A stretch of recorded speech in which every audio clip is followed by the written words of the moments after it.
Ananda said to the Buddha, "World-honored one, I also have heard the Buddha discuss reality with Manjushri and other disciples of the Dharma king. The world-honored one also said, the mind is neither inside nor outside. As I now consider it, it cannot be inside since it cannot see within, and it cannot be outside since in that case there would be no shared perception. Since it cannot see inside, it cannot be inside, and since the body and mind do have shared perception, it does not make sense to say it is outside. Therefore, since there is a shared perception and since there is no seeing within, it must be in the middle." The Buddha said, "You say it is in the middle. That middle must not be haphazard or without a fixed location. Where is this middle that you propose? Is it in an external place, or is it in the body? If it were in the body, the surface of the body cannot be counted as being the middle. If it were in the middle of the body, that would be the same as being inside. If it were in an external place, would there be some evidence of it, or not? If there would not be any evidence of it, that amounts to it not existing at all. If there were some evidence of it, then it would have no fixed location. Why not? Suppose that middle were indicated by a marker. When seen from the east, it would be to the west, and when seen from the south, it would be to the north. Just as such a tangible marker would be unclear, so too the location of the mind would be chaotic." Ananda said, "The middle I speak of is neither one of those. As the world-honored one has said, the eyes and forms are the conditions, which create the I consciousness. The eyes make discriminations, forms have no perception, but a consciousness is created between them, that is where my mind is." The Buddha said, "If your mind were between the eyes and their object, would such a mind substance combine with the two or not? If it did combine with the two, then objects and the mind substance would form a chaotic mixture. Since objects have no perception, while the substance has perception, the two would stand in opposition. Where could the middle be? If it did not combine with the two, it would then be neither the perceiver nor the perceived. Since it would lack both substance and nature, what would such a middle be like? Therefore you should know that declaring the mind to be in the middle is an impossible statement." Ananda said to the Buddha, "World-honored one, when I have seen the Buddha turn the Dharma wheel in the past with Mahamoggallana, Subhuti, Purna, and Shariputra, 4 of the great disciples, he often said that the nature of the mind which is aware, perceives, and makes discriminations is located neither within nor outside nor in the middle, it is not located anywhere at all. That very non-attachment to everything is what is called the mind. Therefore, is my non-attachment my mind?" The Buddha said to Ananda, "You say that the mind with its aware nature that perceives and makes discriminations is not located anywhere at all. Everything existing in the world consists of space, the waters and the land, the creatures that fly and walk, and all external objects. Would your non-attachment also exist? If it did not exist, it would be the same as fur on a tortoise or horns on a rabbit. Just what would that non-attachment be? If non-attachment did exist, it couldn't be described as a negation. The absence of attributes indicates negation. Anything not negated has attributes. Anything with attributes exists. How could that define non-attachment? Therefore you should know that to declare that the aware, knowing mind is non-attachment to anything is an impossible statement." Then Ananda rose from his seat in the midst of the great assembly, uncovered his right shoulder, placed his right knee on the ground, respectfully put his palms together, and said to the Buddha, "I am the thus come one's youngest cousin. I have received the Buddha's compassionate regard and have left the home life, but I have been dependent on his affection, and as a consequence have pursued erudition and am not yet without outflows. I could not overcome the Kapala mantra. I was swayed by it and almost went under in that house of prostitution, all because I did not know how to reach of the realm of reality. I only hope that the world-honored one, out of great kindness and sympathy, will instruct us in the path of Shamatha to guide the Akantakas and overthrow the Mlekas." After he had finished speaking, he placed his 5 limbs on the ground and then, along with the entire great assembly, stood in anticipation, waiting eagerly and respectfully to hear the instructions. Then the world-honored one radiated from his face various kinds of lights as dazzlingly brilliant as hundreds of thousands of suns. The Buddha realms quaked pervasively in 6 ways, and thus lands as many as fine motes of dust throughout the 10 directions appeared simultaneously. The Buddha's awesome spirit caused all the realms to unite into a single one. In these realms all the great bodhisattvas, while remaining in their own countries, put their palms together, and listened. The Buddha said to Ananda, "From beginningless time onward, all living beings and in all kinds of upside-down ways, have created seeds of karma which naturally run their course, like the Akshak luster. The reason that cultivators cannot accomplish unsurpassed bodhi, but instead reach the level of heroes or of those enlightened to conditions, or become accomplished in externalist ways as heaven dwellers or as demon kings or as members of the demons' retinues, is that they do not know the 2 fundamental roots and so are mistaken and confused in their cultivation. They are like one who cooks sand in the hope of creating savory delicacies. They may do so for as many eons as there are motes of dust, but in the end they will not obtain what they want. What are the 2? Ananda, the first is the root of beginningless birth and death, which is the mind that seizes upon conditions and that you and all living beings now make use of, taking it to be your own nature.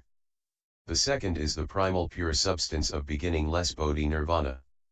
It is the primal bright essence of consciousness that can bring forth all conditions. Due to these conditions, you consider it to be lost. Having lost sight of that original brightness, although beings use it to the end of their days, they are unaware of it, and unintentionally enter the various destinies. Ananda, now you wish to know about the path of Shamatha with the hope of quitting birth and death. I will now question you further. Then the thus come one raised his golden-colored arm and bent his 5 webbed fingers as he asked Ananda, "Do you see?" Ananda said, "I see." The Buddha said, "What do you see?" Ananda said, "I see the thus come one raise his arm and bend his fingers into a fist of light which dazzles my mind and my eyes." The Buddha said, "What do you see it with?" Ananda said, "The members of the great assembly and I each see it with our eyes." The Buddha said to Ananda, "You have answered me by saying that the thus come one bends his fingers into a fist of light which dazzles your mind and eyes. Your eyes are able to see, but what is the mind that is dazzled by my fist?" Ananda said, "The thus come one is asking where the mind is located. Now that I use my mind to search for it thoroughly, I propose that precisely that which is able to investigate is my mind." The Buddha exclaimed, "Hey! Ananda, that is not your mind." Startled, Ananda leapt up from his seat, stood, put his palms together, and said to the Buddha, "If that is not my mind, what is it?" The Buddha said to Ananda, "It is your perception of false appearances based on external objects which causes your true nature to be diluted and has caused you from beginningless time to your present life to take a thief for your son, to lose your eternal source, and to undergo transmigration." Ananda said to the Buddha, "World-honored one, I am the Buddha's favorite cousin. It is because my mind loved the Buddha that I was led to leave the home life. With my mind I not only makes offerings to the thus come one, but also, in passing through lands as many as the grains of sand in the Ganges river to serve all Buddhas and good, wise advisors, and in marshalling great courage to practice every difficult aspect of the Dharma, I always use my mind. Even if I were to slander the Dharma and eternally sever my good roots, it would also be because of this mind. If this is not my mind, then I have no mind, and I am the same as a clod of earth or a piece of wood, because nothing exists apart from this awareness and knowing. Why does the thus come one say this is not my mind? I am startled and frightened, and not one member of the great assembly is without doubt. I only hope that the world-honored one will regard us with great compassion and instruct those who have not yet awakened." Then the world-honored one gave instruction to Ananda and the great assembly, wishing to cause their minds to enter the state of patience with the non-existence of beings and dharmas. From the lion's seat he rubbed Ananda's crown and said to him, "The thus come one has often said that all dharmas that arise are only manifestations of the mind. All causes and effects, the worlds as many as fine motes of dust, take on substance because of the mind. Ananda, if we regard all the things in the world, including blades of grass and strands of silk, examining them at their fundamental source, each is seen to have a nature, even empty space has a name and an appearance. And so how could the clear, wonderful, pure bright mind, the essence of all thought, itself be without substance? If you insist that the nature which is aware, observes and knows is the mind, then apart from all forms, smells, tastes, and tangibles, apart from the workings of all the defiling objects, that mind should have its own complete nature. And yet now, as you listen to my Dharma, it is because of sound that you are able to make distinctions. Even if you could put an end to all seeing, hearing, awareness, and knowing, and maintain an inner composure, the shadows of your discrimination of dharmas would remain. I do not insist that you grant that it is not the mind. But examine your mind in minute detail to see whether there is a discriminating nature apart from sense objects. That would truly be your mind. If the discriminating nature you discover has no substance apart from objects, then that would make it just a shadow of discriminations of mental objects. The objects are not eternal, and when they pass out of existence, such a mind would be like fur on a tortoise or horns on a rabbit. In that case your Dharma body would come to an end along with it. Then who would be left to cultivate and attain patience with the non-existence of beings and dharmas? At that point Ananda and everyone in the great assembly was speechless and at a total loss. The Buddha said to Ananda, "There are cultivators in the world who, although they realize the 9 successive stages of samadhi, do not achieve the extinction of outflows or become arhats, all because they are attached to birth and death and false thinking and mistake these for what is truly real. That is why now, although you are highly erudite, you have not realized sagehood." When Ananda heard that, he again wept sorrowfully, placed his 5 limbs on the ground, knelt on both knees, put his palms together and said to the Buddha, "Since I followed the Buddha and left home, I have relied on the Buddha's awesome spirit. I have often thought, there is no reason for me to toil at cultivation expecting that the Tathagata would bestow samadhi upon me. I never realized that he could not stand in for me in body or mind. Thus, I lost my original mind, and although my body has left the home life, my mind has not entered the way. I am like the poor son who renounced his father and roamed around. Therefore, today I realize that although I'm greatly learned, if I do not cultivate, it amounts to having not learned anything, just as someone who only speaks of food will never get full. World-honored one, now we all are bound by 2 obstructions and as a consequence do not perceive the still, eternal nature of the mind. I only hope the Tathagata will empathize with us poor and destitute ones, disclose the wonderful bright mind, and open our way eyes." Then from the swastika myriad on his chest, the thus come one poured forth gem-like light. Radiant with hundreds of thousands of colors, this brilliant light simultaneously pervaded throughout the 10 directions to Buddha realms as many as fine motes of dust, anointing the crowns of every Tathagata in all these jeweled Buddha lands of the 10 directions. Then it swept back to Ananda and all the great assembly. The Buddha said to Ananda, "I will now erect the great Dharma banner for you, to cause all living beings in the 10 directions to obtain the wondrous subtle secret, the pure nature, the bright mind, and to attain those pure eyes." Volume 2. Ananda, you have told me that you saw my fist of bright light. How did it take the form of a fist? How did the fist come to emit light? How was the fist made? By what means could you see it? Ananda replied, "The body of the Buddha is born of purity and cleanness, and therefore, it assumes the color of Jambu river gold with deep red hues. Hence, it shone as brilliant and dazzling as a precious mountain. It was actually my eyes that saw the Buddha bend his 5-wheeled fingers to form a fist which was shown to all of us." The Buddha told Ananda, "Today the thus come one will tell you the truth, all those with wisdom are able to achieve enlightenment through the use of examples. Ananda, take, for example, my fist. If I didn't have a hand, I couldn't make a fist. If you didn't have eyes, you couldn't see. If you apply the example of my fist to the case of your eyes, is the principle the same? Ananda said, yes, world-honored one. Since I can't see without my eyes, if one applies the example of the thus come one's fist to the case of my eyes, the principle is the same. The Buddha said to Ananda, you say it is the same, but that is not right.